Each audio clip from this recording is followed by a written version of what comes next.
para ver, todos tienen sus puntos y todos están bien, todos están...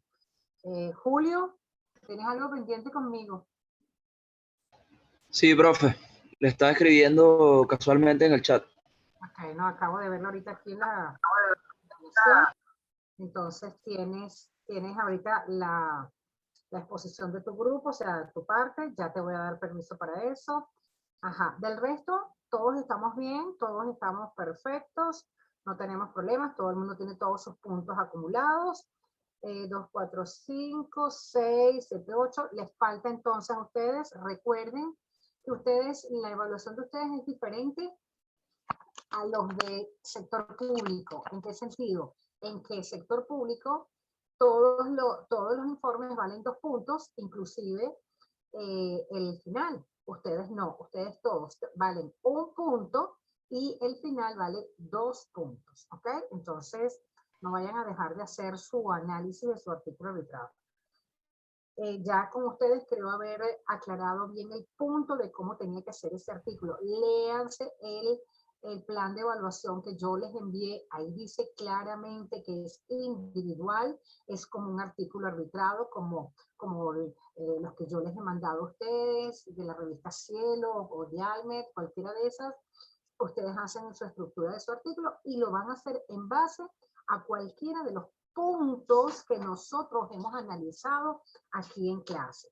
Nadie me va a decir, oye, pues que a mí no me gustó ninguno de los puntos que analizamos. Wow, sería bien complicado que me dijeran eso, porque han tenido temas bien bonitos como para digamos, oye, pensárselo, pues, o sea, cómo funciona la economía conjuntamente con la política, cuáles han sido los problemas presupuestarios que se han presentado a través de la política fiscal, qué son las capturas de renta, o lo que viene siendo los problemas de heterogeneidad que se presentan en América Latina o en cualquier otra parte del mundo, o cómo son los ciclos económicos de origen político electoral, el status quo, las crisis económicas. O sea, pues que ustedes tienen el juego presupuestario, cómo ha afectado el desempeño macroeconómico, ya lo estamos viendo ahorita.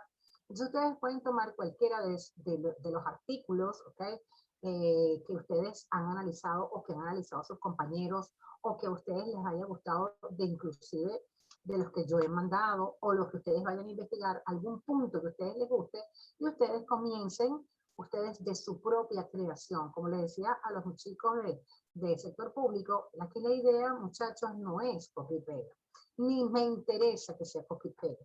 Lo que me interesa es que sea creatividad de ustedes, es decir, que ustedes innoven, suelten un poco esa mano porque ya están en capacidad pues de ir escribiendo y tiene que haber algún tipo, digamos pues que donde se miran ustedes mismos, es decir, donde ustedes digan, y yo puedo hacer esto, sí lo pueden hacer, fácilmente lo pueden hacer porque tienen conocimiento. Claro, por supuesto, evidentemente que ustedes, oye, pues buscan otros artículos, parafrasean, hacen tal cosa, le agregan, le quitan, etcétera, etcétera. Pero hay un pensamiento de ustedes, es decir, algo que a ustedes les llame la atención, como que si ustedes estuviesen diciendo ahorita, yo tengo que escribir ahorita para un periódico o para una revista y yo voy a hacer un artículo. Bueno, pues lúzcanse, pues. Eso forma parte de ustedes. Ahora, si no hay honestidad y ustedes quieren hacer copy y pega, déjenme decirles que igualito, yo no les voy a quitar la puntuación. Aquí el punto es simple y llanamente de que ustedes se sientan creativos, se sientan en sus anchas, se sientan, oye, como que, bueno, pues que sí lo pueden hacer y que ese día yo solamente les voy a dar los primeros 5 minutos como para decirles porque usted escogió este punto para hacer su artículo, qué le vio usted importante, o sea, qué te gustó de ese artículo y qué piensas tú de ese artículo. Tienes 5 minutos. Y por supuesto, como dice igualito con los del sector público, los primeros 14 o los primeros 13 exponen el primer día y los demás exponen el otro día. Es decir, unos exponen el lunes y otros exponen el miércoles. A ustedes les toca la defensa de sus artículos. Vamos a ver, ustedes estamos en semana 10. Hoy toca en los informes el día miércoles. Si no terminamos con los informes hoy, terminamos el día miércoles y damos un repaso. Y después tenemos el examen el lunes 22, el 24 y el 29 son las defensas de los artículos. Habrá gente que diga, bueno, les repito, no, yo no voy a defender artículos porque no me da la gana, tengo 16 o tengo 14, no me interesa defender artículos, no me voy. Eso es problema de cada quien, yo no obligo a nadie, ¿ok? Cada quien defiende su nota, yo les doy la oportunidad, ustedes verán qué es lo que hacen con ellos, ¿ok? Entonces, esa es la idea, ¿ok? El mismo 29, a más tardar el día primero, ya ustedes tienen sus notas porque ya todos la conocen. Y además que yo les doy las notas de los exámenes inmediatamente también. Ok, entonces creo que en relación a eso no tenemos mayor cosa que aclarar porque ya lo he repetido muchas veces. Y les he dicho, ese día si deben poner la cámara, ¿ok? Porque ese día sí quiero verles la cara, ¿ok? Entonces, oye, pues ese día ustedes defienden su artículo de la manera pues más sencilla a vivir por ahora. ¿Estamos claros? Entonces, vámonos con nuestros artículos para el día de hoy, para no seguir perdiendo más tiempo, ¿ok? Entonces, vámonos con, ya les voy a decir quién fue el primero que entregó. Giampiero. Profe, Ajá, no hay que hacer la exposición. no entendí, Aranza, ¿qué me estás preguntando? La exposición del tema 6. Ah, sí, a ustedes les toca exponer el tema 6, es cierto, ustedes no han expuesto. Hay un solo grupo que va a exponer el tema 6. Sí, profe. Sí. Entonces, empiezan ustedes con la exposición. No me mandaron la exposición al grupo, o por lo menos hasta ahorita no me la habían mandado. ¿Ya la mandaron al grupo? Economía Sí. política. Sí, profe, en el grupo. Empecemos. Voy a compartir la pantalla, me dicen si se ven por... Ok. ahí,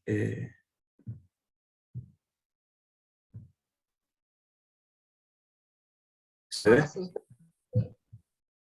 Ok, déjame ponerla en grande.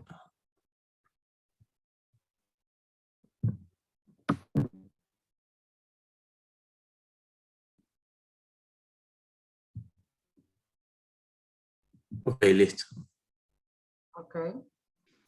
Ok, profe, bueno, yo voy a comenzar. Vamos a hablar del juego presupuestario del desempeño macroeconómico.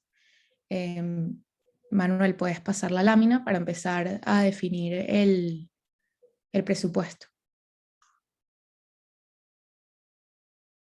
Ok, el presupuesto nacional básicamente es la estructura que tenemos de dos partidas, de ingreso y de gasto del Estado, que se proyectan para un periodo determinado de tiempo, que bueno, generalmente es de un año. Entonces, lo que se busca es que haya un equilibrio entre los ingresos y los gastos dentro de ese presupuesto cuando se vaya a ejecutar, y en tal sentido, esto es un instrumento principal para la gestión pública, porque básicamente es el manejo de los recursos del Estado. La forma en la que se hace este manejo es mediante el plan operativo anual, que es un concepto que, o sea, se aplica incluso en empresas, pero básicamente es algo que también usa el Estado, y bueno, de eso voy a hablar un poquito después. Y básicamente lo que nos plantea este plan operativo son los objetivos a cumplir en un periodo determinado, estipulando unos pasos a seguir para los entes o las instituciones involucradas en ejecutar el presupuesto nacional. Obviamente que este presupuesto nacional está delimitado por unas disposiciones constitucionales y legislativas, y las instituciones públicas obviamente son muy importantes para poder hacer toda la gestión del presupuesto. Principalmente tenemos las contralorías, también voy a hablar un poquito de esto a continuación. Manuel, ¿puedes pasar la lámina?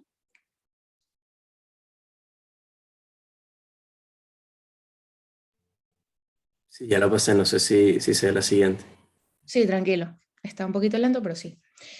Bueno, las fases del presupuesto. Tenemos 5 fases principales en cada país. Se estipulan básicamente las mismas.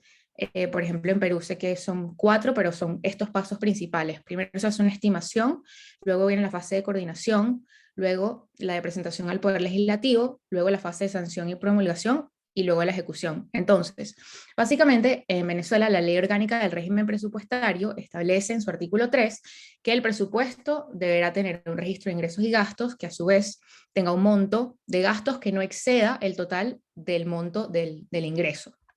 Entonces, esto es algo que se toma en cuenta durante las fases iniciales de la elaboración del presupuesto, que este borrador inicial lo hace el Ejecutivo Nacional y se lo propone al Poder Legislativo. Por eso es que tenemos esta fase en la que se le hace la presentación, y la Asamblea lo que hace es analizar los montos del presupuesto, aplica correctivos al borrador con base en las proyecciones que se han hecho, en las estimaciones, y luego esto se aprueba y se publica en Gaceta, que sería lo que llamamos la fase de sanción y promulgación. Y bueno, efectivamente luego el Estado ejecuta ese presupuesto nacional. Y bueno, cuando hablamos del plan operativo anual, es como les había comentado, este documento en el cual se tienen estipulados todos los objetivos. La Contraloría General de la República es la que tiene la responsabilidad de emitir este plan operativo anual. Y bueno, hay como ciertos principios que ellos dicen, por ejemplo, en el caso de Venezuela, durante los 2 primeros días hábiles de cada mes, ellos tienen que emitir unos cuadros para hacer el seguimiento físico y digital de las cuentas, que las lleva a cabo la Dirección de Planificación, Presupuesto y Control de Gestión del Estado. ¿Puedes pasar la lámina, Manu?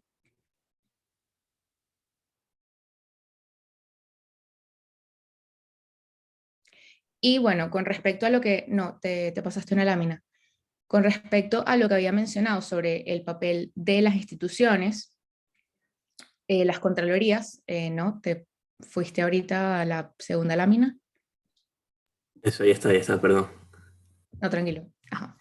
Bueno, la Contraloría General de la República es un órgano del Poder Ciudadano, ya dije que establece el plan operativo anual, y bueno, en principio, digamos, en teoría, es un órgano autónomo a nivel administrativo y organizativo. Y bueno, lo que él hace es que tiene que velar para que la administración de los recursos estipulados en el presupuesto de la nación sea transparente. Otro elemento que también puede obstaculizar que precisamente se haga una buena gestión del presupuesto nacional es cuando la ideología política entra en juego. ¿Por qué? Porque puede desviar la formulación correcta de las políticas y de un presupuesto con unas cifras y unas estimaciones correctas, de manera que se pueda lograr un equilibrio económico. Aquí puedes pasar la lámina.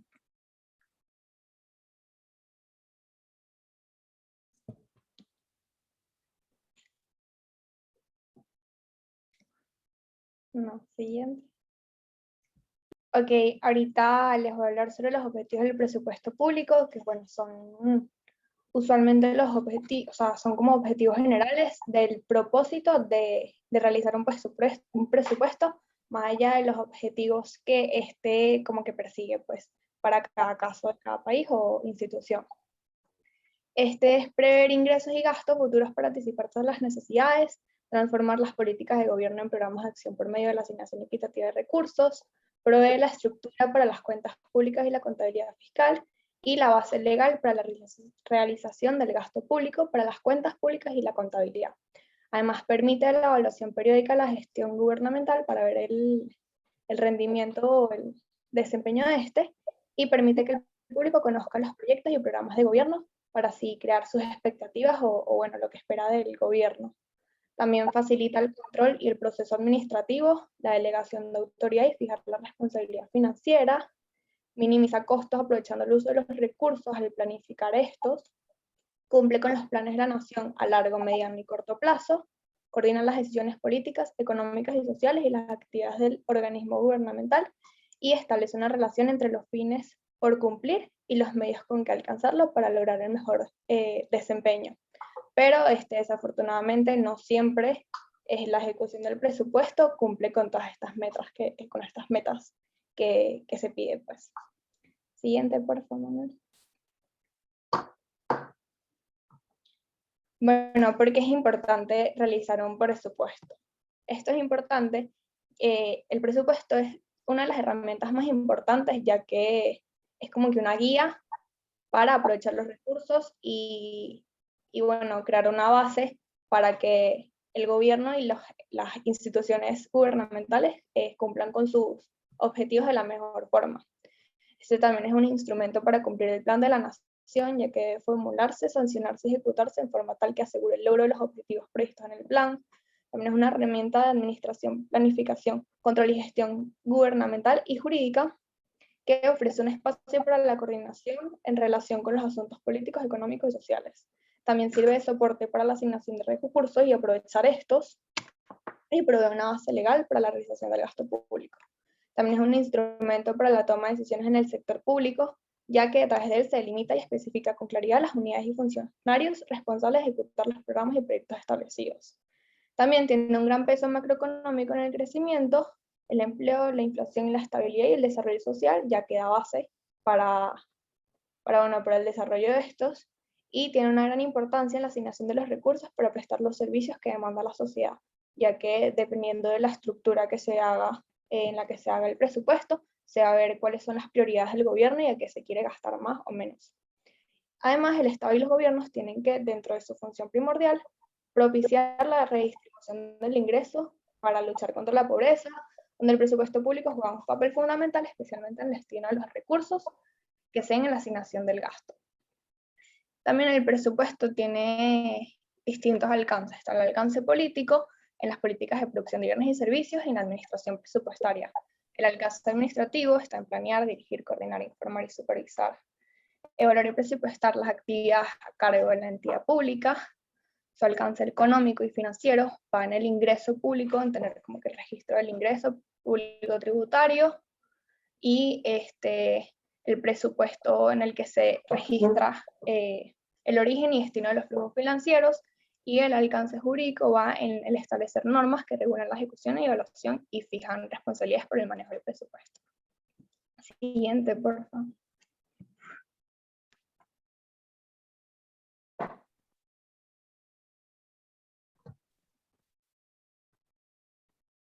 Ok.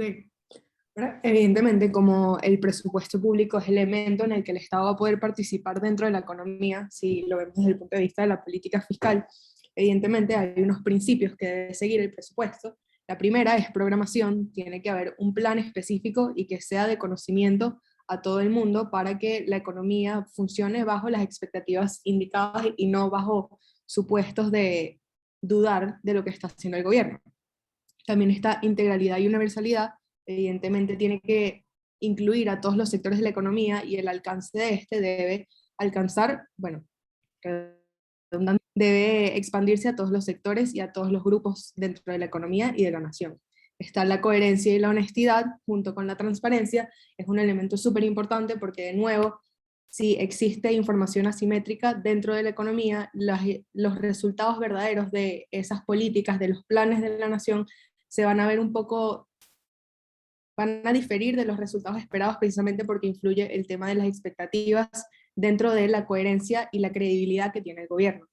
La periodicidad, evidentemente debe cumplir los presupuestos públicos se hacen anualmente, continuidad, debe existir esa coherencia entre lo que está haciendo el gobierno al principio de su gestión como al final, la flexibilidad, porque evidentemente se pueden introducir shocks en la economía y el presupuesto público también debe incluir una parte que esté propuesta o prevista para estas cosas y para evitar que hayan recesiones en la economía, para controlar los movimientos de inflación y los movimientos de desempleo. Y bueno, finalmente el equilibrio, porque debe balancearse los gastos con los ingresos y prever estos mismos.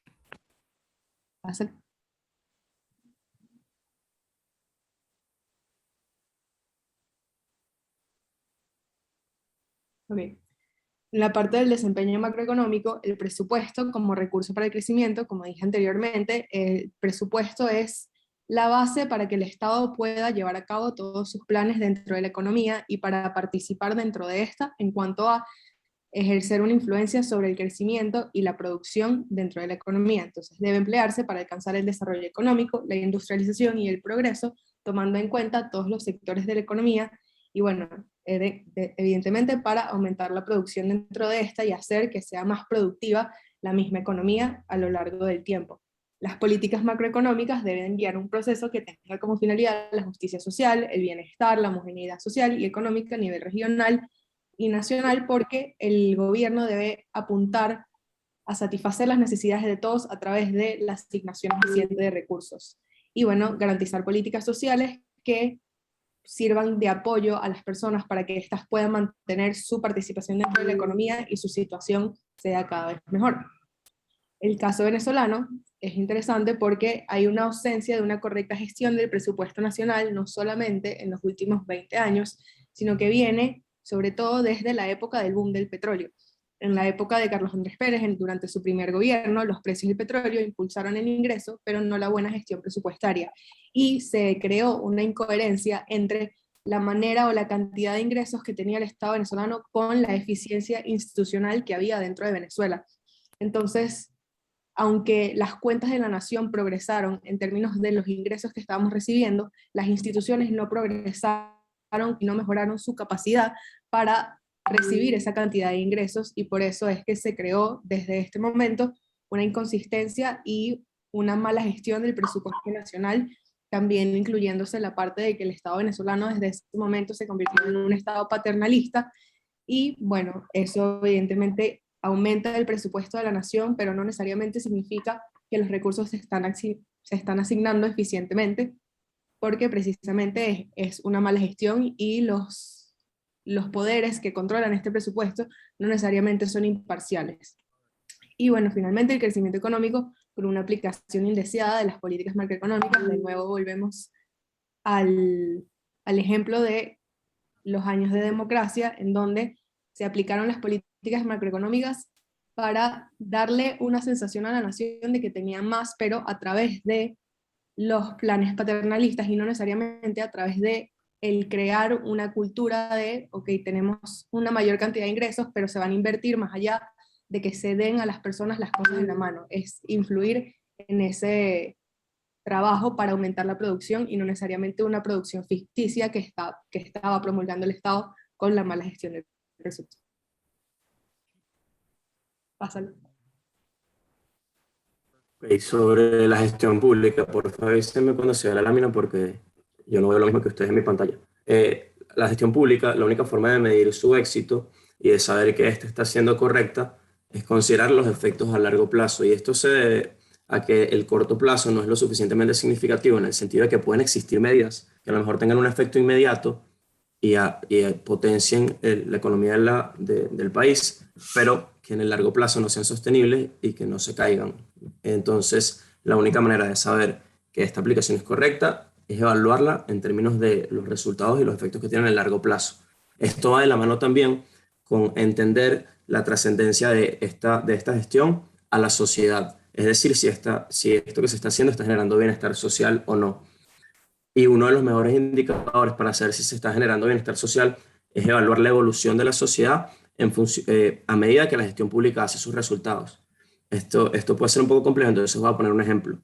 Un indicador que nos puede hacer saber si la gestión pública está realmente generando bienestar social y sus efectos transforman a la sociedad es, por ejemplo, la educación. Si nosotros vemos que una sociedad está evolucionando en términos educativos, esto es un indicador de que la gestión pública en el área de la educación está siendo efectiva.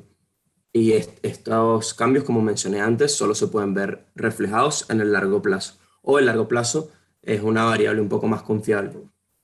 Ahora bien, para entender los fundamentos que están detrás de una gestión pública que aspira a ser la mejor, por supuesto, esto lo hemos discutido todo el trimestre, la transparencia y la honestidad en función a los resultados es una de las variables más importantes, porque la gestión pública solo va a ser exitosa a medida de que los que estén a cargo de ella estén realmente inmersos y busquen lo mejor para la sociedad en vez de para sus objetivos personales. Como mencioné antes, esto lo hemos discutido todo el trimestre y creo que la idea es bastante clara para todos. También hay que entender que la gestión pública es exitosa siempre y cuando tenga coherencia las políticas que se están haciendo a través del tiempo o a través de un periodo de gobierno. Existen casos donde puede ser que haya transparencia y honestidad, pero si las políticas sencillamente son incoherentes, pues sencillamente los fundamentos de la gestión pública se está atentando entre los fundamentos de la gestión pública porque las medidas no tienen correlación y por lo cual no se puede generar el mejor resultado posible. Y esto va de la mano con que el control fiscal y la orientación a los resultados tiene que estar velando por el beneficio colectivo. Es decir, se puede tener transparencia, se puede ser honesto y se puede ser coherente, pero se tiene que ser coherente hacia lo que más necesita la sociedad y cuál es el mayor bienestar que se puede generar. Entonces, por eso es que hay que hacer esa evaluación y hay que tener en cuenta siempre qué es lo que se necesita más en términos de bienestar social. Ahorita vamos a hablar un poquito de lo que ha sido la gestión pública en Venezuela desde 1999 hasta el presente, para ponerlo en términos económicos, les voy a exponer de cierto modo lo que se plantea nominalmente, porque a veces no es lo mismo que lo que ha pasado en la realidad, pero en términos nominales, las políticas han estado en función a transferir recursos a las comunidades. Se ha intentado descentralizar el gobierno para involucrarnos con políticas del poder ciudadano y que las sociedades y el interés colectivo se incorpore más dentro de la gestión del gobierno o la gestión pública. Les digo que esto es lo que nominalmente se presenta, porque en la realidad sabemos que a pesar de que se ha planteado así, ha sido en realidad por algunos objetivos populistas de la política y que los resultados no han sido los más efectivos. Ahorita les voy a explicar un poquito, déjame pasarle la lámina. Les voy a explicar un poquito acerca del gobierno nacional y lo que ha, por así decirlo, fallado aquí.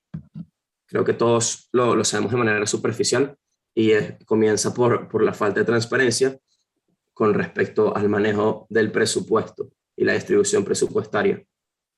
Todos tenemos claro que aquí existe un problema enorme con las cifras y trasciende la política fiscal, incluso llega hasta la política monetaria, porque el Banco Central tampoco presenta las cifras o las cifras que presentan no son coherentes con lo que se ve reflejado en la realidad. Entonces ese problema que empieza desde presentar las cifras incorrectamente explica bastante bien y deja en claro, es un ejemplo claro de que la transparencia en relación al presupuesto aquí es totalmente nula. Y esto se puede producir por una de las cosas que a mí me parecen más importantes en las que ha fallado el gobierno nacional, que es la falta de autonomía y la falta de división de poderes. Existe un principio muy destacado en la política, que es que el poder debería controlar el poder, y eso significa que a través de la creación de diferentes entes que regulen al Estado independientemente, esos entes se controlan entre sí para generar el mayor resultado posible. Lo que aquí sucede es que los entes no son independientes, es decir, están todos relacionados entre sí y funcionan bajo una cúpula que sencillamente orienta todo hacia sus resultados personales, y por eso es que se derivan los otros problemas como la falta de transparencia o el desequilibrio fiscal del presupuesto nacional, que por supuesto genera problemas tanto a nivel macro como micro, porque hace que la planificación presupuestaria se complique, porque sencillamente no es coherente la manera en la que se plantea el presupuesto y la distribución de la riqueza. Ahorita igual les vamos a mostrar un videito que dura 2 minutos, donde explica más o menos a nivel municipal o estatal cómo se plantea un presupuesto puede afectar y las variables que influyen y cómo esto deriva en complicaciones. Por favor, avísenme si lo ven, porque aquí sí no sé si lo están viendo. Y si lo escuchan también, díganme. ¿Escuchan bien? No. Ok, ¿no lo están escuchando? No, se escucha muy Ya bajito. lo voy a poner otra vez. Déjame ver si puedo como que darle prioridad al audio del video, pero no sé cómo. Déjame ponerlo en YouTube directo.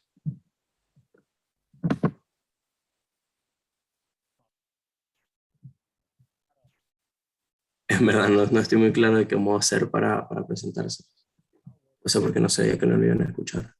Creo que en las opciones de compartir de pantalla de Zoom también le puedes dar a priorizar audio. Hay una opción así que... Déjame ver. Share sound. Ok, aquí está. Sí, perfecto. Ahorita sí lo deberían escuchar. Después de 20 años en el cargo, el director de presupuesto de la municipalidad se jubila. Debe transferir sus funciones y darle algunas ideas a Diana, la nueva directora. Diana está recién egresada de la universidad en donde estudió finanzas públicas con una especialidad en temas presupuestarios, pero no tiene experiencia. Don Jaime, ¿cómo asigna el presupuesto entre los distintos sectores? Mire, señorita, eso es muy fácil. Si tienes 5% más de platita, distribuyes 5% a cada sector, pero si tienes 5% menos de recursos, le cortas 5% a cada sector. Pero de esa forma se repite el pasado. Debemos mirar dónde asignar según las necesidades futuras, ¿no cree?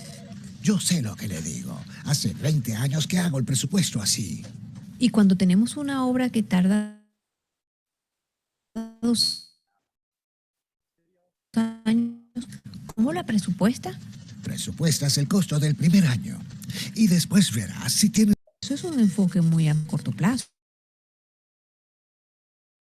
Si se retrasa la obra por falta de recursos en el segundo año, se demorará más tiempo en construir y costará más. Ese no es tu problema, sino cumplir con la ley de contabilidad y la ley de presupuestos locales. Pero, ¿por qué se gasta más de lo que se tiene?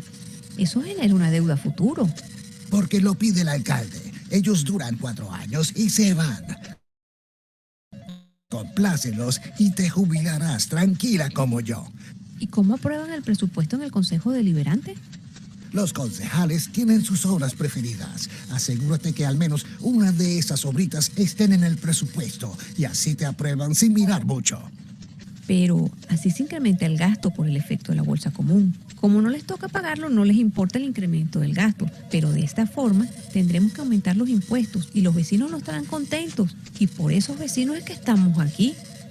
Me preguntaste cómo aprobar el presupuesto en el Consejo y no sobre la racionalidad y la prioridad del gasto.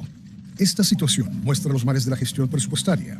Jaime repite los gastos del pasado en lugar de analizar resultados anteriores y necesidades futuras.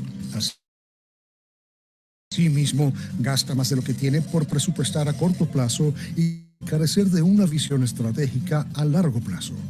Estos factores en su conjunto desperdician recursos valiosos y escasos de su municipalidad que pudieran ser utilizados en otros.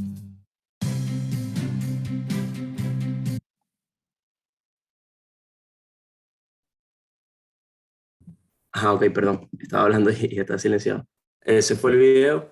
Les íbamos a explicar un poco, pero ahorita que lo volví a ver creo que se entiende básicamente solo. Pero lo que les podemos dejar es que ahí se ve, por ejemplo, un caso en el que el anterior encargado de generar los presupuestos no era necesariamente una persona demasiado corrupta, podía ser relativamente transparente, considerado relativamente transparente y honesto, pero de todos modos fallaba la gestión pública porque primero no se orientaba al largo plazo y segundo, su foco no era hacia el bienestar social, sino sencillamente a cumplir con su trabajo y ganar su sueldo. Entonces podemos ver cómo otros factores que no son falta de transparencia y honestidad, que son los que más hemos trabajado aquí, afectan en una gestión pública y afectan el desempeño macroeconómico total desde que inicia el juego presupuestario. Esa fue nuestra presentación. Ya va a parar de compartir. Igual les vamos a pasar el video por el grupo porque creo que se puede escuchar un poco mal y vale la pena que todos lo vean bien. Está bien.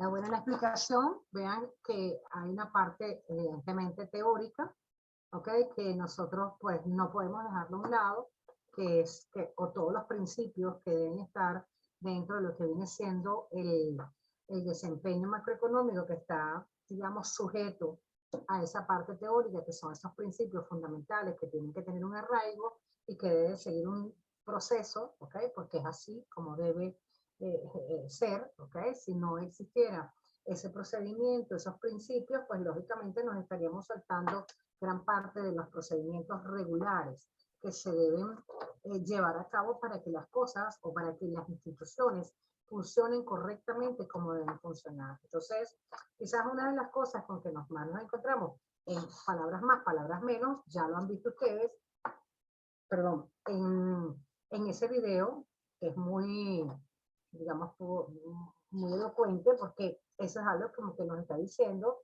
por qué pasan ese tipo de cosas cuando no deberían estar sucediendo y por qué verdaderamente se elabora un presupuesto. ¿Cuáles son los principios básicos de ese presupuesto? ¿Cuáles son las fases que debe llevar un presupuesto? ¿Cuál es la importancia que verdaderamente tiene que tener la elaboración de un presupuesto? ¿A qué se quiere llegar con ese presupuesto? ¿Qué pasa cuando estamos haciendo mal, digamos, pues una planificación en relación a lo que es el presupuesto como tal? ¿Qué pasa si a mitad de año ya el presupuesto no alcanza? Entonces, ¿qué significa hacer reajustes o buscar la manera de que se amplíe el presupuesto? ¿Qué pasa o el impacto que puede llegar a tener esto en materia de la deuda que puede llegar a tener un país. Y eso, digamos pues, que de una u otra manera, muchos países no toman en consideración las consecuencias. Vean ustedes, como en ese video, ya nos está diciendo, la muchacha, la señora le dice, pero si eso, digamos, pues se traslada al próximo gobierno. Y entonces esta persona le dice, no importa, porque ya él va a ser concejal, o va a ser gobernador, o va a ser alcalde y tal, lo que sea.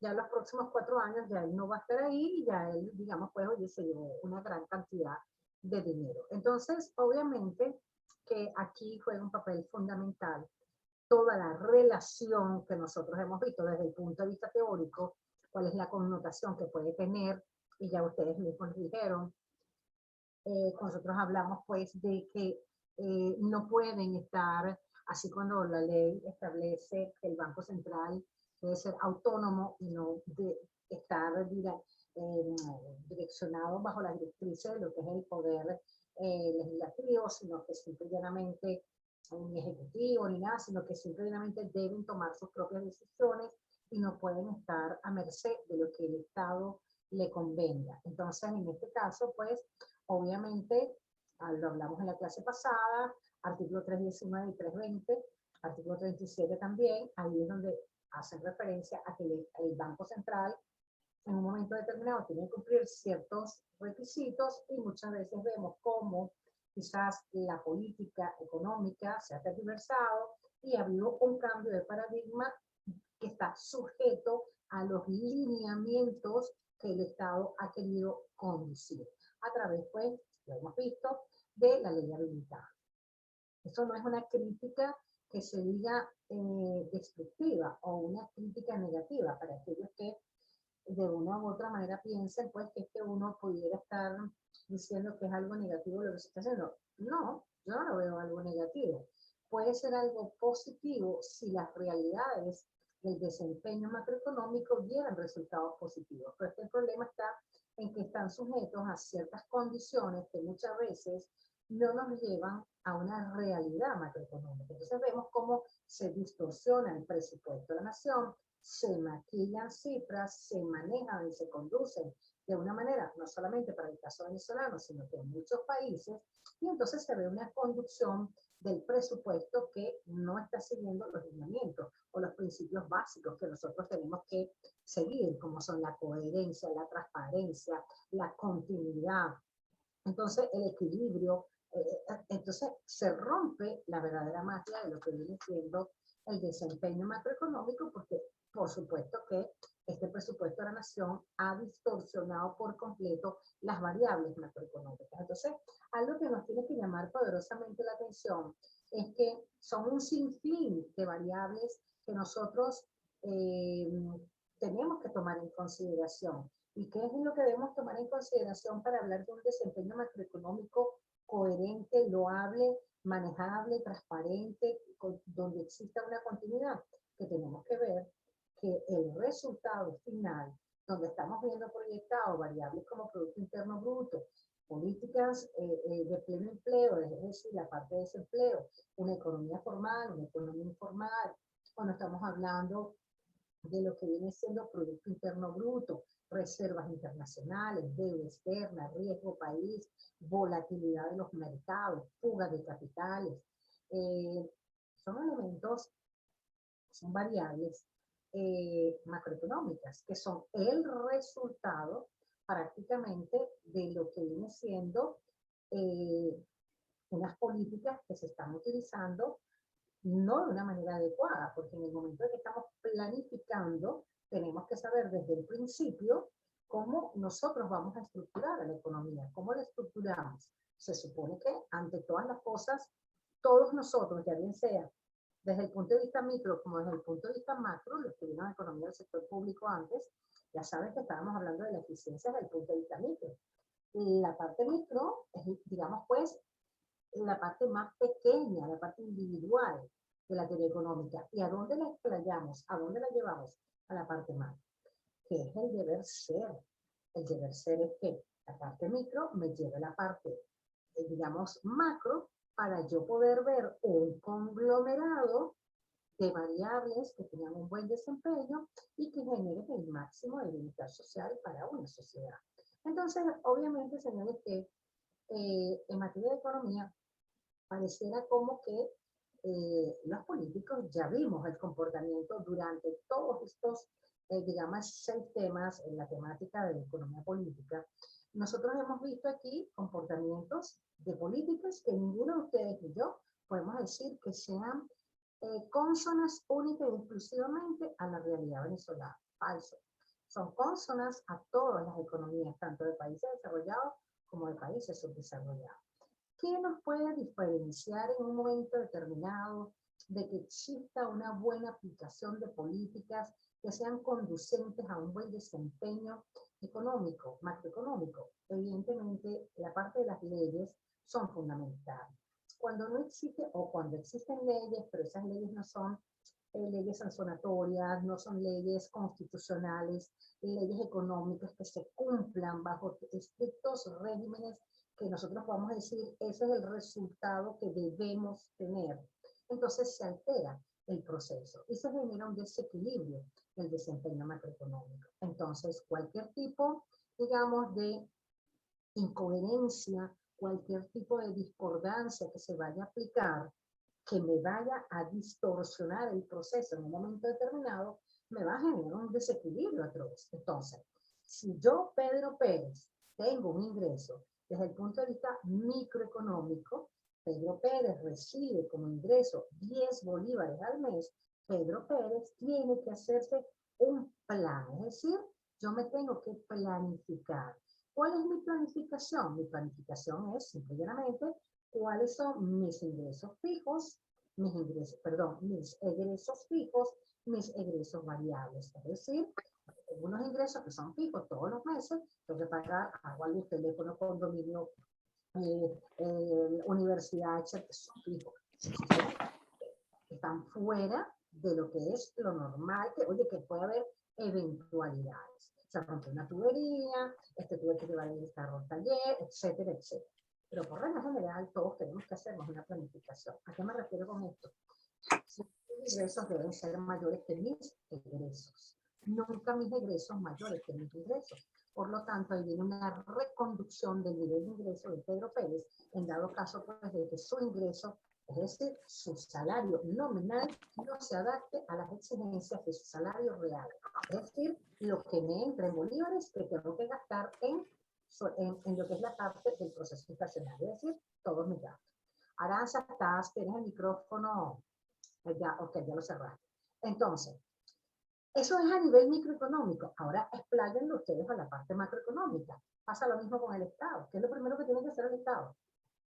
Plan operativo anual, tiene que programarse, tiene que proyectarse, tiene que planificarse. Si el Estado en un momento determinado no ha producido absolutamente nada, ¿cuáles son sus ingresos? ¿De dónde va a planificar? ¿Cómo va a ser la reconducción del presupuesto de la nación? ¿Cómo voy yo a trasladar los ingresos a los servicios públicos? Si no hay impuestos tampoco, porque la economía está quebrada. Que ha habido un repunte de la economía venezolana actualmente, nadie lo está discutiendo. Pero en materia económica, porque la gente puede decir que la economía venezolana, si yo antes me iba de viaje y traía los champús, y traía los jabones, y traía, ya no me los tengo que traer, porque simplemente antes no los conseguía, ahora puedo conseguir el champú que me dé la gana, el jabón que me dé la gana, eso sí, lo pago 3 veces o 5 veces más caro que consiguiendo afuera, ¿ok? Porque este es el país más caro, no de América Latina, del mundo entero. Los niveles de inflación, los retos, que haga un estudio de lo que son los procesos inflacionarios y cómo afectan a las economías. Y por supuesto se van a encontrar que la inflación de la economía venezolana, así no tengamos una data reciente o una data muy fidedigna, nos vamos a encontrar con que somos el país con mayor inflación en el mundo. Entonces, mi contracción del poder adquisitivo está habida cuenta de lo que es el desempeño macroeconómico que ha traído una contracción del ingreso per cápita de todos los venezolanos. Por supuesto, no existen otras condiciones. Es decir, quizás podemos decir, hay un sector de la población, hay un sector de la actividad económica que se está reactivando. Malo, no, malo no es. ¿Es el deber ser? No es el deber ser. Esa no es la manera de cómo se construye un país. Yo no construyo un país porque vengan ni los chinos, ni los árabes, ni los rusos, ni nadie a invertir en el país. Eso es una de las vías, porque ellos vienen, producen, generan empleo, se reactiva cierto sector de la producción, pero yo tengo que incentivar el aparato productivo desde el punto de vista de un modelo de sustitución de importaciones por la promoción de exportaciones, que a vida cuenta son los elementos que me van a generar un, digamos, equilibrio en el desempeño macroeconómico. Entonces, ¿en qué sentido?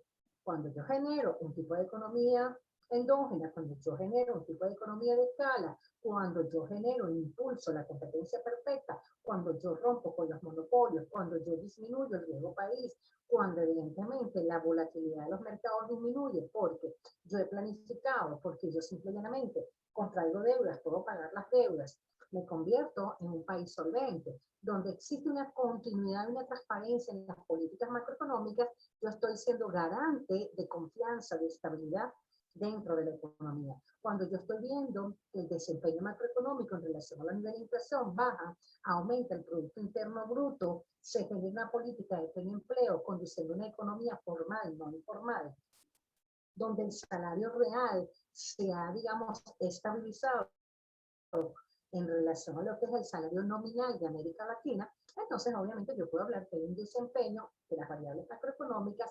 consonas a lo que es el presupuesto de la nación. Mientras tanto, el presupuesto de la nación siempre va a tener un impacto, una incidencia que obviamente que está más inclinado hacia una parte de la balanza, porque la incidencia impositiva va hacia ese lado, no va hacia la corriente de toda una población. Por eso, señores, seguimos siendo un país subdesarrollado y por eso seguimos siendo un país que no forma parte de las economías emergentes. Hay un crecimiento, puede haber un crecimiento, pero no es un crecimiento cónsono y no es, hemos mejorado en relación al Producto Interno Bruto, pero no es una economía bollante, no es una economía ni siquiera que esté rankeada, dentro podamos decir nosotros que estamos impulsando la economía a un crecimiento económico, se ha diversificado el aparato productivo y se ha equilibrado lo que es la parte del salario. Recuérdense, eso también lo dije en el sector público, la función ingreso igual a consumo más ahorro más inversión, tiene que haber expectativas para que la gente pueda invertir en el país y en el caso de la economía venezolana, gran parte del sector está igualado el ingreso al consumo y no hay un excedente ni para el ahorro ni para la inversión. Y por supuesto, solamente es un extracto social, un sector productivo y por supuesto la economía está estancada porque no se ha diversificado el aparato productivo. Julio, contigo, tu parte del artículo, 2 minutos para ti porque tengo que empezar. Profe, voy. 2 minutos. Bueno, profe, nuestro artículo anterior fue sobre la crisis hipotecaria del 2008. Bueno, profe, voy a hacer como un resumen del comienzo y después de mi parte. La crisis hipotecaria del 2008 trajo una crisis financiera y comercial, reducción de la demanda de manufactura y una reducción de los precios de los productos básicos. Para Latinoamérica, que sufrió más por el tema comercial que por el tema financiero, hizo que llegaran menos remesas debido a la recesión. Los márgenes crediticios, además, se redujeron porque subieron las tasas de interés del financiamiento de los mercados internacionales.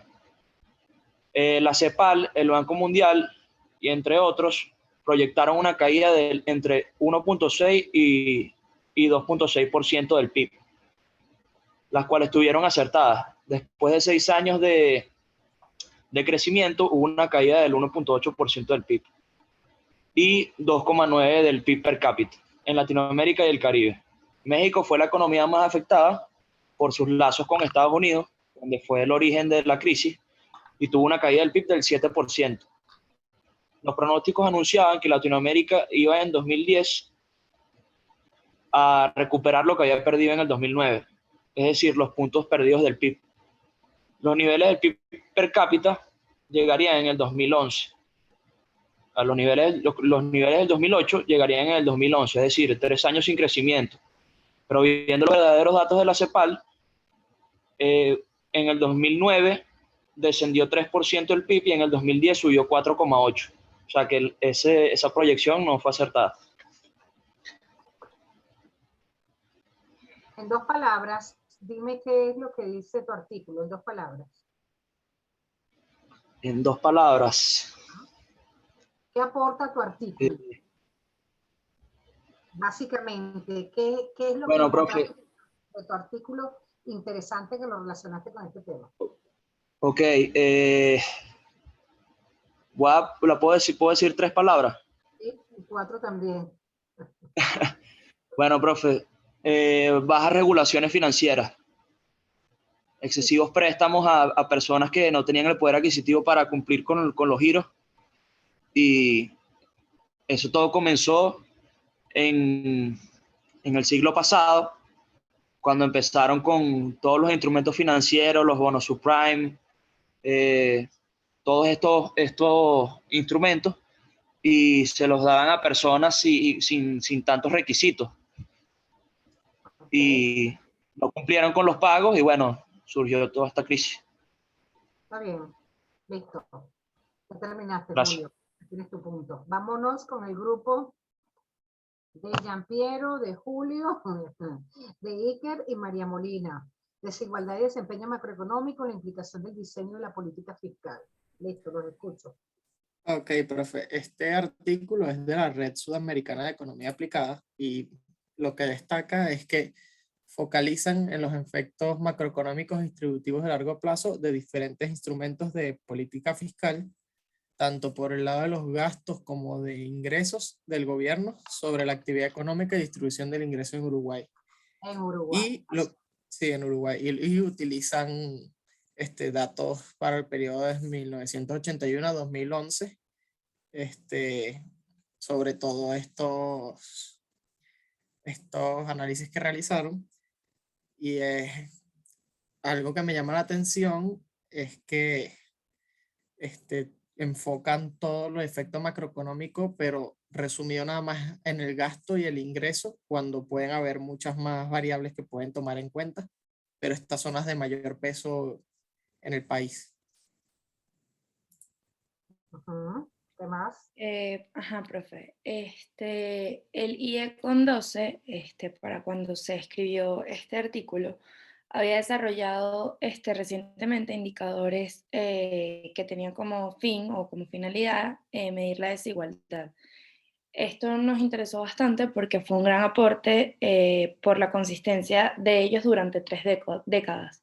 Y también gracias a ello fue posible analizar la desigualdad media por medio del ingreso. También fue importante que es cómo se observó la manera en la que se vieron afectadas las mismas por las políticas fiscales. También las series macroeconómicas del PIB se obtuvieron de la base de datos del Banco Central de Uruguay y fueron expresadas en términos reales, específicamente millones de pesos constantes del año 2005. También las variables de la política fiscal fueron elaboradas por el IECON y fueron basadas en informes o información que venía del Ministerio de Economía y Finanzas, de la Contraloría General de la Nación y también del Banco de Previsión Social de Uruguay. Okay.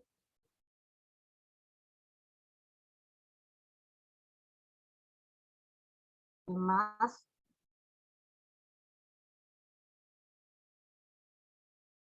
¿Más nadie de ese grupo vino hoy? Sí, pero creo No, que profe, yo Ajá, Iker, y falta voy, Julio. voy. Ok.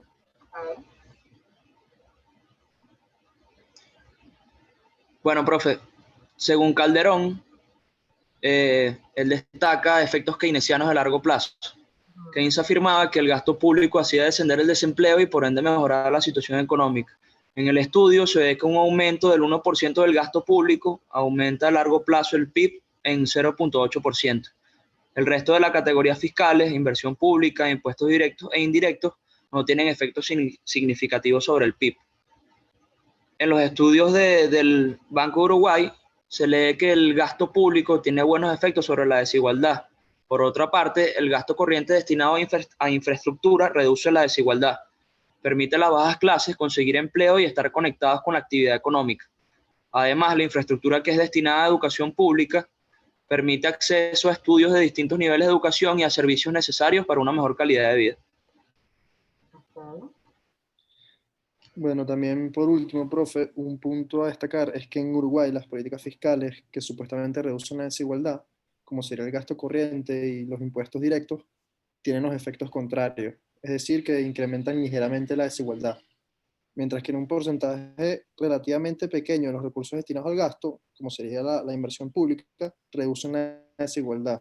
También, además de esto, los autores del artículo llegaron a la conclusión de que el impacto redistributivo del sistema fiscal en países de América Latina es muy pequeño, y también que la redistribución se alcanza principalmente a través de las transferencias del gasto corriente, entre paréntesis, el gasto corriente en lugar de los impuestos. También los autores llegaron a la conclusión de que las sociedades más desiguales gastan menos en redistribución. En otras palabras, que mayormente no redistribuyen a través de las políticas públicas. Ya, eso sería nuestro artículo. Ese artículo básicamente, habla, dice la desigualdad y desempeño macroeconómico, la implicación del diseño en la política fiscal. Y ellos apuntan, básicamente a que establecen, digamos, pues, que en el caso de Uruguay, dicen, en este estudio, el gasto público tiene buenos efectos sobre la desigualdad. Por otra parte, el gasto corriente destinado a la infraestructura reduce la desigualdad y permite que las bajas clases consigan empleos y están conectados con la actividad económica.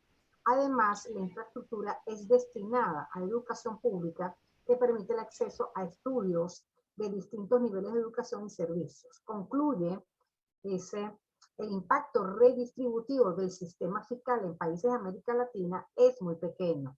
Y también que la redistribución se alcanza principalmente a través de las transferencias en lugar de los impuestos. Vean ustedes cómo, sumado a lo anterior, los autores de este artículo concluyen que las sociedades más desiguales gastan menos en redistribución, en otras palabras, que mayormente no redistribuyen a través de las políticas públicas. Entonces, vean ustedes que el artículo habla de lo que viene siendo un efecto positivo del gasto público sobre las desigualdades y hace descender el desempleo y el gasto corriente destinado a lo que es la infraestructura tardía, lo que reduce la desigualdad. Este es el caso de Uruguay. Vámonos con el grupo de Carlis. A ver qué nos tienen que decir, qué nos tienen que explicar aquí. Auditoría de desempeño por una mejor gestión en América Latina y el Caribe. El grupo de Carlis, de Héctor, Ignacio y Alejandro. Los escuchamos. Sí, profe. A mí en este artículo,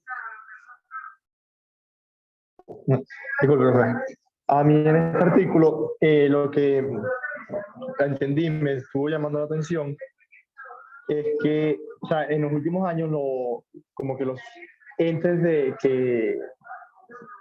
o sea, en América Latina y en el mundo, los entes fiscalizadores han como que buscado poder ayudar y mejorar lo que serían las gestiones públicas. Y los gobiernos están a favor de esto.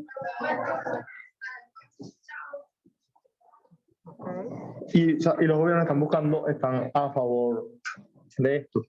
Hay en países desarrollados como son Australia, Holanda, Alemania, donde los entes fiscalizadores superiores tienen un control sobre lo que son gastos públicos, ayudan a la administración y así poderle dar más confianza a su población de qué se hace con el dinero.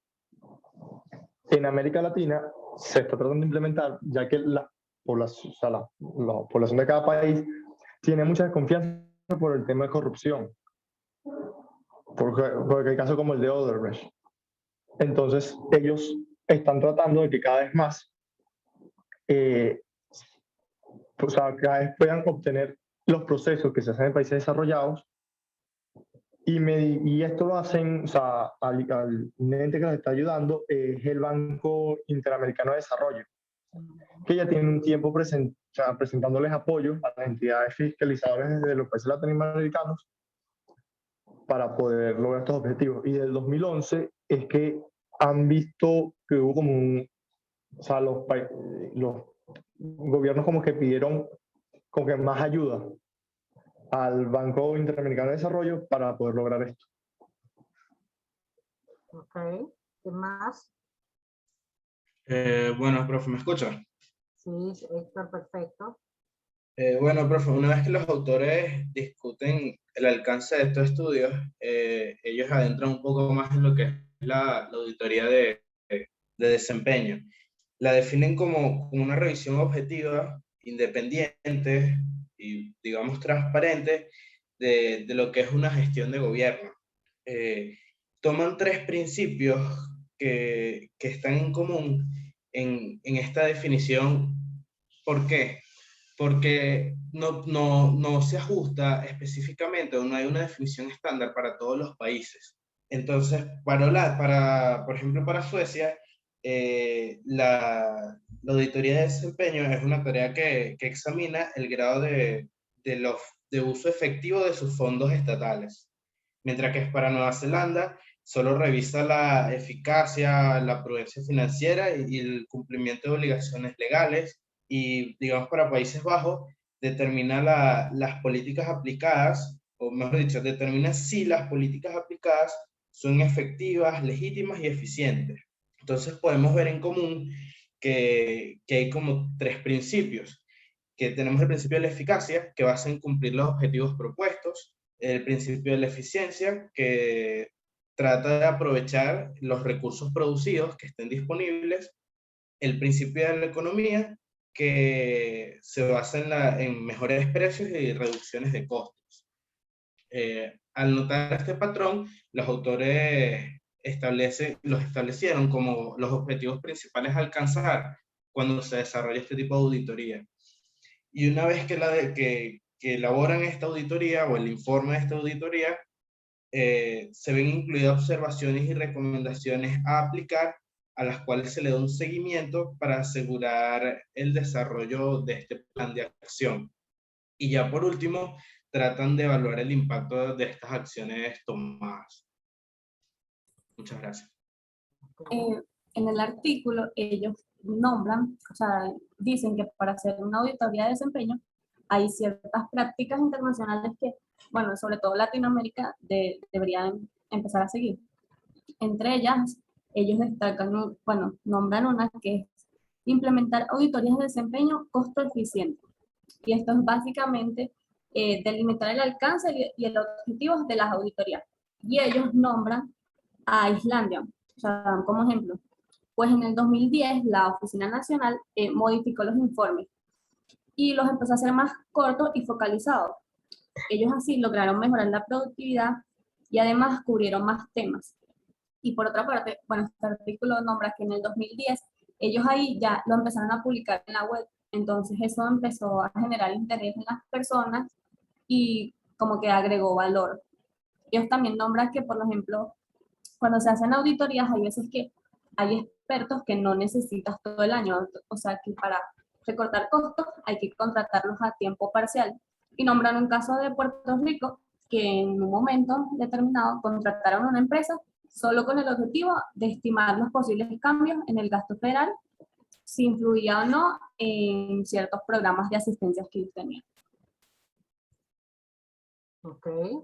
Bueno, con respecto al desarrollo de esta auditoría de desempeño en América Latina y el Caribe, con el objetivo de verificar la existencia de planes estratégicos de gobierno en países cuyas entidades fiscalizadoras superiores realizan auditoría de desempeño, se les envió a dichas entidades un cuestionario, el cual fue respondido por 23 países, en los cuales no está incluido Venezuela.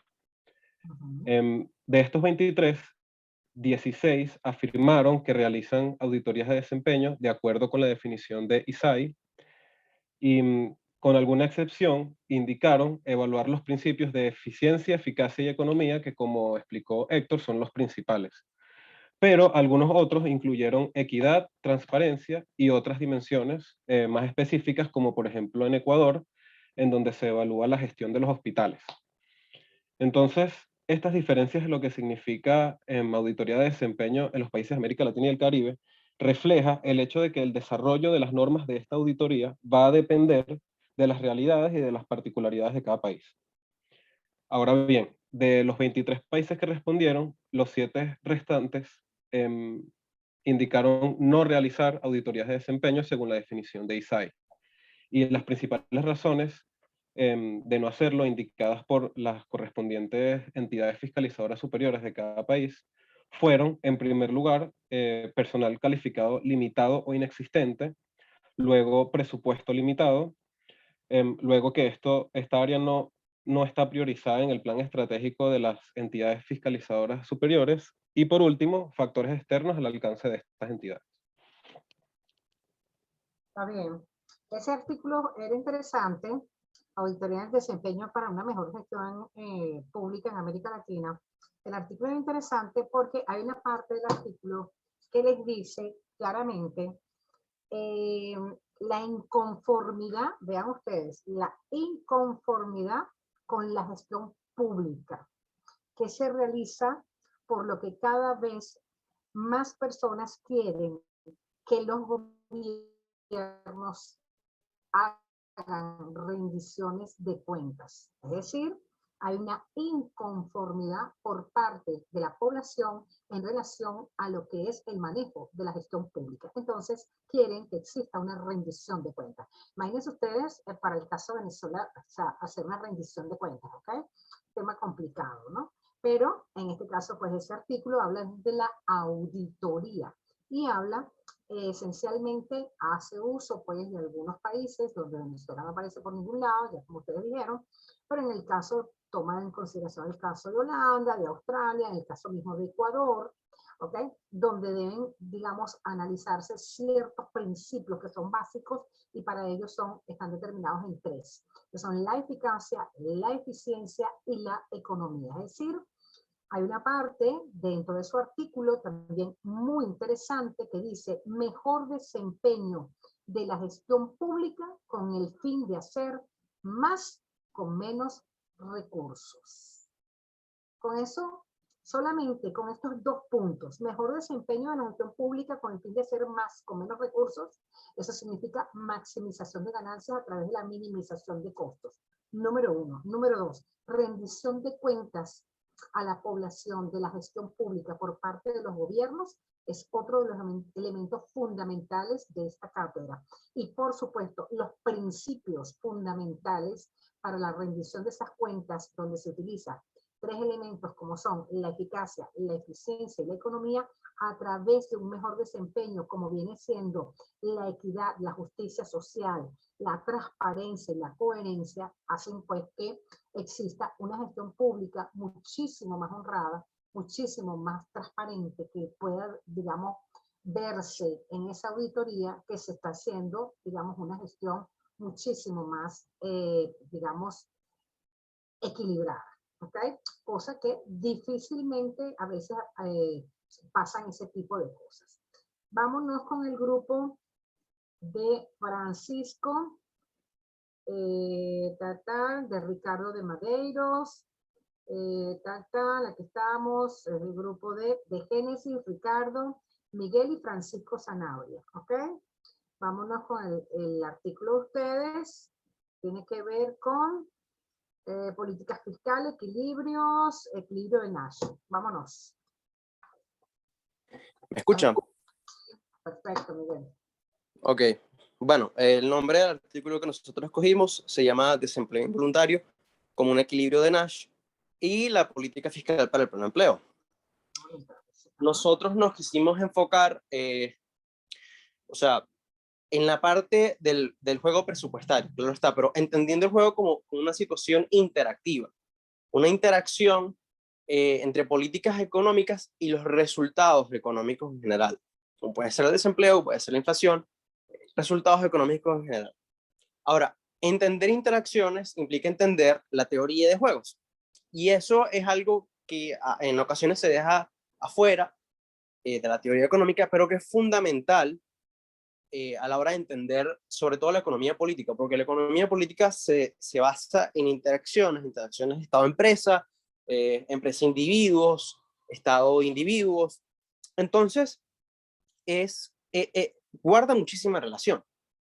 Y nosotros escogimos este artículo por dos razones principales. Primero, reconoce la importancia, como ya dije, de estas interacciones estratégicas en el ámbito de la economía política, y además demuestra que la política fiscal, que se establece también a partir de presupuestos, tiene un desempeño importantísimo a la hora de determinar el resultado económico a través de juegos.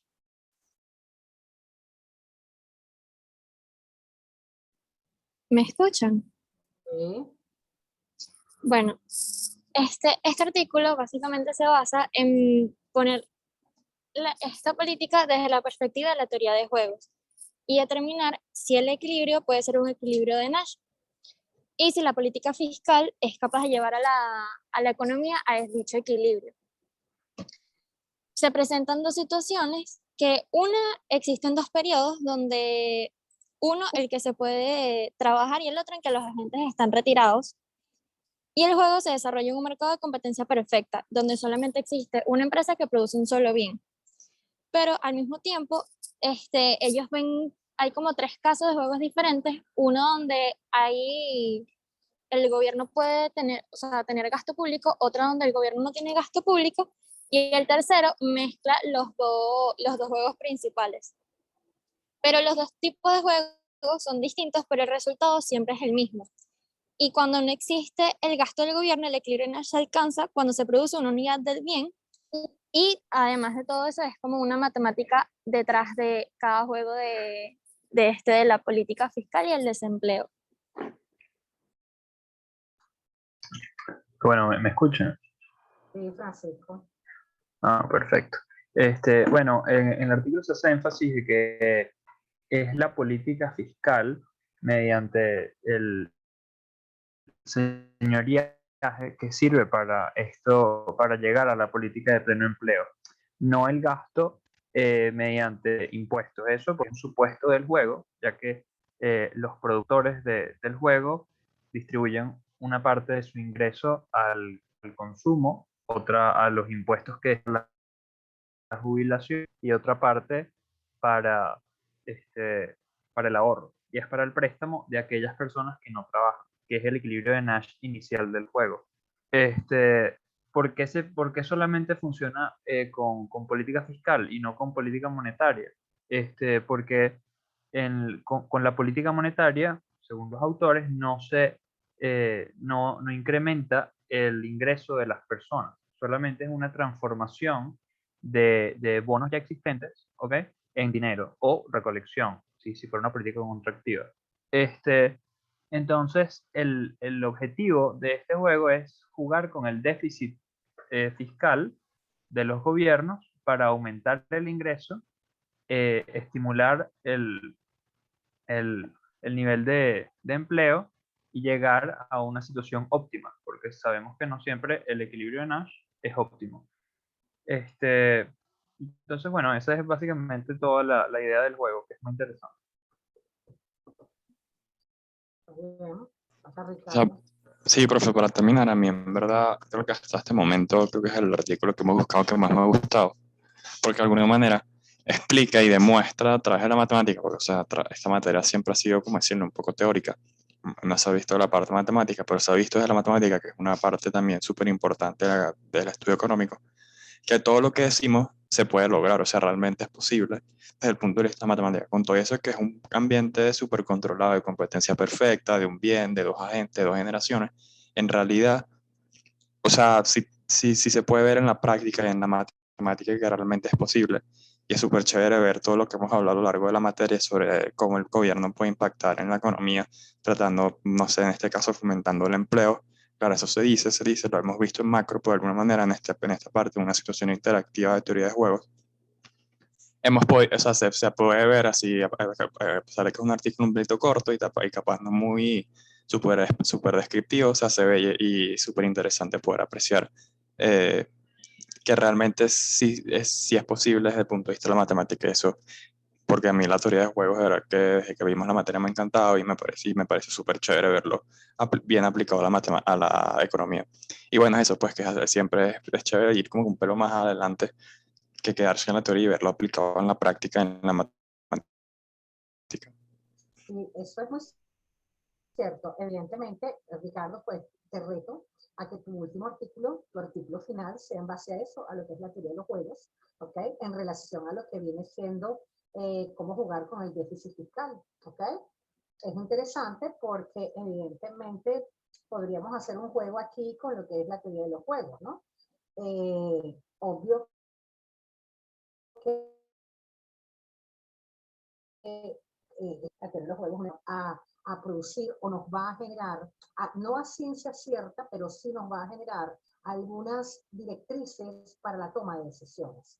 Entonces, obviamente que en ese momento que estamos haciendo la teoría de los juegos, bien podemos hacer un ejercicio en relación, o puedes hacer un ejercicio en relación a, digamos, el gobierno A y el gobierno B, y entonces, o el gobierno C también, o el gobierno D, y cualquiera de ellos que vaya a optar por tomar cualquier tipo de decisión, evidentemente siempre se va a ver cómo en un momento determinado, para que se vaya a producir ese equilibrio de Nash como tal, es que si uno de ellos, si uno de esos contrincantes se le ocurre tomar algún tipo de medida adversa que vaya, en este caso, a generar algún tipo de impacto negativo, nadie evidentemente lo va a seguir. Pero si uno de los contrincantes, los opositores, toma una medida que no sea una medida sana para el desempeño macroeconómico, pero es una medida populista, ahí pudiera estarse generando una controversia donde todos los demás competidores, opositores, van a tener que seguirlo, porque evidentemente ese opositor A se va a llevar todas las ganancias. Interesante tu análisis, porque evidentemente es un juego, solo que cuando lo analizamos desde el punto de vista microeconómico y desde el punto de vista macroeconómico, desde el punto de vista micro, estamos hablando pues de lo que son los tipos de soluciones, los tipos de modelos, etcétera, etcétera. Y ahí nosotros sabemos que en ese tipo de mercados, cuando hay tantos competidores, esos competidores van a jugar rudo y siempre va a haber quien esté a la expectativa de ver qué tipo de estrategia van a tomar los demás para yo saber cuál es la estrategia que yo voy a tomar, ¿ok? Entonces eso, por supuesto, te genera un equilibrio de Nash en un momento determinado. Y más pues cuando tienes pocos competidores, que es en el caso de los tipos de competencias oligopolísticas o monopolísticas. Entonces es interesante lo que tú estás diciendo, porque obviamente en el caso de que tuviésemos que hablar de hacer una teoría de los juegos, y en este caso pues el equilibrio de Nash, siempre va a haber la necesidad de una nueva política de señoraje, ¿no? Y como dicen ustedes, en este proceso, dicen en conclusión, este artículo muestra una interpretación de la teoría de los juegos del desempleo involuntario y cómo sobrellevarlo a través de las políticas fiscales que crean un déficit presupuestario que incrementa directamente la demanda de un bien. De esta manera podemos observar una situación interactiva, política, económica entre gobierno y agentes mediante el presupuesto nacional que busca maximizar sus utilidades y la calidad de vida de todos los involucrados. Pero por supuesto, en este caso, si se hiciera el juego en relación a lo que es la teoría de los juegos en base a un gobierno determinado, ellos por supuesto siempre van a tratar de buscar el máximo de sus utilidades y mejorar la calidad de vida de todos los involucrados. Bien, ¿qué hora tenemos ya? Todavía nos queda para un buen artículo. Tenemos para otro artículo, podemos, si nos da chance, vámonos con Diomari, el grupo de Diomari. Diomari Garcés, Márquez, María Elena, Roberto y Vanessa. El artículo de ustedes, análisis crítico del COVID-19 y el futuro del gasto público. Los escucho. Hola, profe, buenas tardes. Voy a empezar yo. Ajá. Escucho. Bueno, profe, nuestro artículo tiene como nombre el COVID-19 y el futuro del gasto público. Bueno, nada, este artículo es un estudio vigente que fue presentado por una asociación que se llama, disculpe, profe, que se llama The Economist Intelligence Unit, en conjunto con el respaldo de la UNOPS. Para los que no saben, la UNOPS es una oficina de las Naciones Unidas que se encarga de validar todos los proyectos de inversión que se proyectan con todo lo que tiene que ver en la ayuda humanitaria. Bueno, donde se analizan todas las repercusiones de la crisis que trajo la pandemia con el COVID-19 y a la misma vez se hablan de unas oportunidades que nacen con esta nueva realidad que todos vivimos para plantear y ajustar movimientos en cuanto a las adquisiciones públicas, como bien dice el título. Entonces, bueno, este artículo inicia con una frase que de verdad me impactó bastante, es bien interesante, que dice así: el futuro del gasto público, dos puntos, porque nuestros gastos son decisivos para lograr objetivos de desarrollo sostenible. Entonces, bueno, haciendo énfasis en que el gasto público se tiene que reestructurar para mejorar la calidad de vida en sociedad y al mismo tiempo contar con un desarrollo social, económico y eficaz, mucho más eficiente y creciente. Bueno, es posible que si la pandemia no hubiese existido, el estudio, este estudio no se hubiese hecho, pues. Pero como hoy en día vivimos una realidad totalmente distinta a lo que se veía sin irnos muy lejos 2 años atrás, todo el mundo sabe que el COVID-19 ha afectado a la sociedad mundial, económica y socialmente. Pero bueno, con este artículo también es importante resaltar que no todos los efectos de la pandemia han sido negativos, ¿no? Como bien hemos hablado también en economía del sector público. Bueno, es aquí donde el estudio de este artículo presenta y resalta que a pesar de todos los problemas que trajo la pandemia de manera negativa, esta también presenta un espacio de oportunidades para aplicar nuevas prácticas de adquisiciones públicas que traigan como resultado mayores beneficios y un crecimiento en el desarrollo económico en términos sociales. Ok, ¿quién más? Bueno, a mí me gustaría destacar una cosa que nos menciona el artículo, que es que todas las adquisiciones públicas que constituyen una poderosa herramienta que poseen los gobiernos para poder influenciar sobre la economía de un país y poder así mejorar la calidad de la sociedad. Con la llegada del COVID, los gobiernos obviamente tuvieron que replantearse estas herramientas porque el coronavirus trajo demasiados problemas y uno de ellos fue la gran escala con la cadena de manufactura a nivel mundial, así como también la manipulación de precios de productos básicos. Muchos gobiernos han logrado conseguir reinventarse en mayor o menor medidas, los medios a partir de los cuales adquieren bienes y servicios. Por ejemplo, en la empresa que yo trabajo, como en China obviamente han aumentado las cosas y los retrasos, pues hemos tratado de buscar suplementos aquí nacionales para mediarnos mientras tanto hasta que logren llegar lo que hemos pedido en las importaciones. También mencionan que el desempleo se va a incrementar y han incrementado, y es muy importante el desempleo porque es un fenómeno crónico que repercute en el desarrollo social y económico, debido a que este impacta directamente en la economía interna de un país.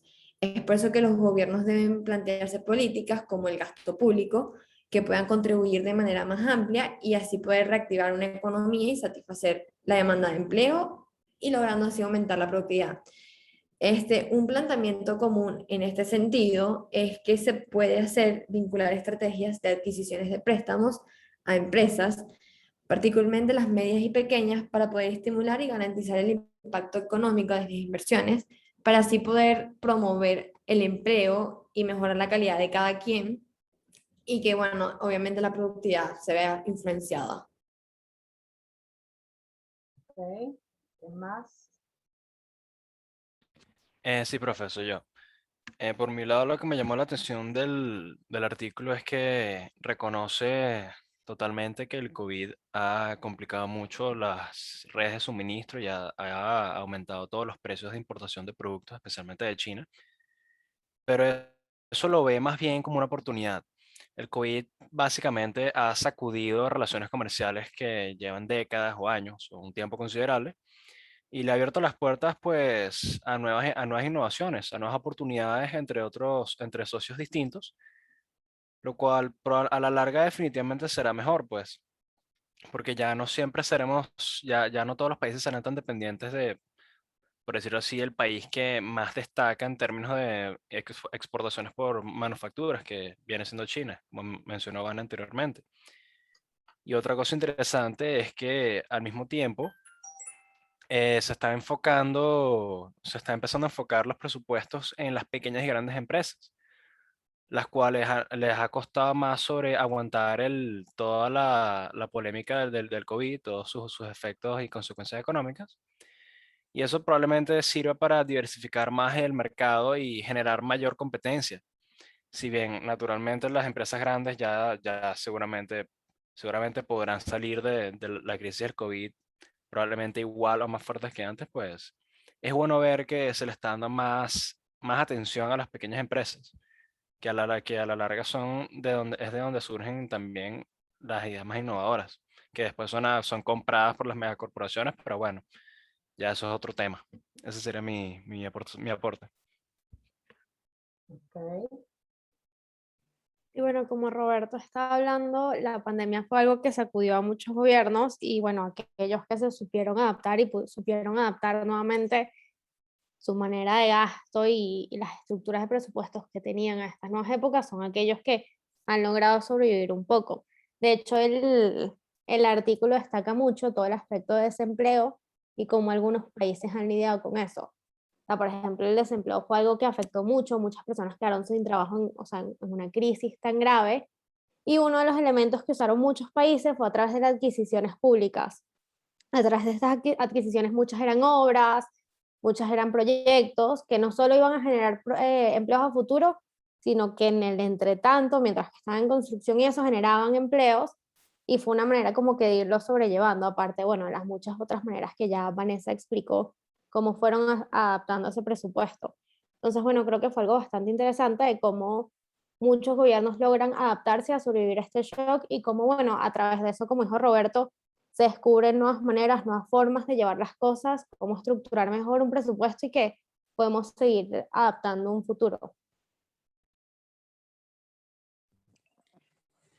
Bueno, profe, para concluir, como bien mencionaron todos mis compañeros, tras la pandemia se generaron problemas de desempleo, inflación, incremento de precios, entre muchas otras cosas, que han afectado verdaderamente los índices de crecimiento económico que ya se tenían anteriormente. El artículo concluye, o sea, una afirmación, que la única manera de poder lograr los desafíos a futuro, que son la transición hacia una economía con bajos niveles de carbono y la aceleración en el proceso hacia el logro de los objetivos del desarrollo sostenible, es a través de la eficiencia y lograr la calidad, lograr la relación calidad-costo a la hora de garantizar una mayor disponibilidad de los fondos públicos de los gobiernos. Todo esto, como conclusión del artículo, es que la única manera de poder sobrellevar esta crisis es esperando que los gobiernos puedan optimizar la distribución de sus fondos para poder mejorar así la vida futura, el bienestar social. Está bien. Vean, bueno, ese artículo de ustedes lo que propone, digamos, de una u otra manera, es las reformas pues, de la gestión pública, de manera pues de que ante un cambio de paradigma que se ha producido ante un evento como es este COVID, esta pandemia, que evidentemente nos ha afectado a todos, aquí hay un cambio en el juego del presupuesto, porque todos los gobiernos de una u otra manera han tenido que radicalizar la manera pues del presupuesto, porque se han sentido sumamente afectados en relación a lo que vienen siendo los ingresos, es decir, lo que hemos hablado desde un principio en todas las clases. Economías que estaban mucho más preparadas y economías que no estaban preparadas para hacerle frente a esta situación. Entonces, por supuesto que nos encontramos aquí con que se pretende pues de que se le pueda dar o se pueden impulsar nuevos proyectos de inversión que estén proyectados hacia lo que estaban explicando al principio a través de la ONOX. Carlos lo decía, es una oficina encargada de las Naciones Unidas para proyectos de ayuda humanitaria y por supuesto, digamos, pues hacer una especie de reconversión en todo lo que viene siendo la gestión pública en relación a las medidas que se puedan adoptar y que puedan incentivar o que puedan seguir impulsando lo que son las políticas de empleo, las políticas para mejoras en el gasto público, incentivos a la producción, a la pequeña y mediana industria. Es decir, pues que no podemos quedarnos de brazos cruzados esperando que suceda un milagro económico, sino que se tienen que hacer, digamos, reestructuraciones en materia presupuestaria que puedan conducir las economías a un equilibrio momentáneo para que entonces las economías puedan seguir funcionando.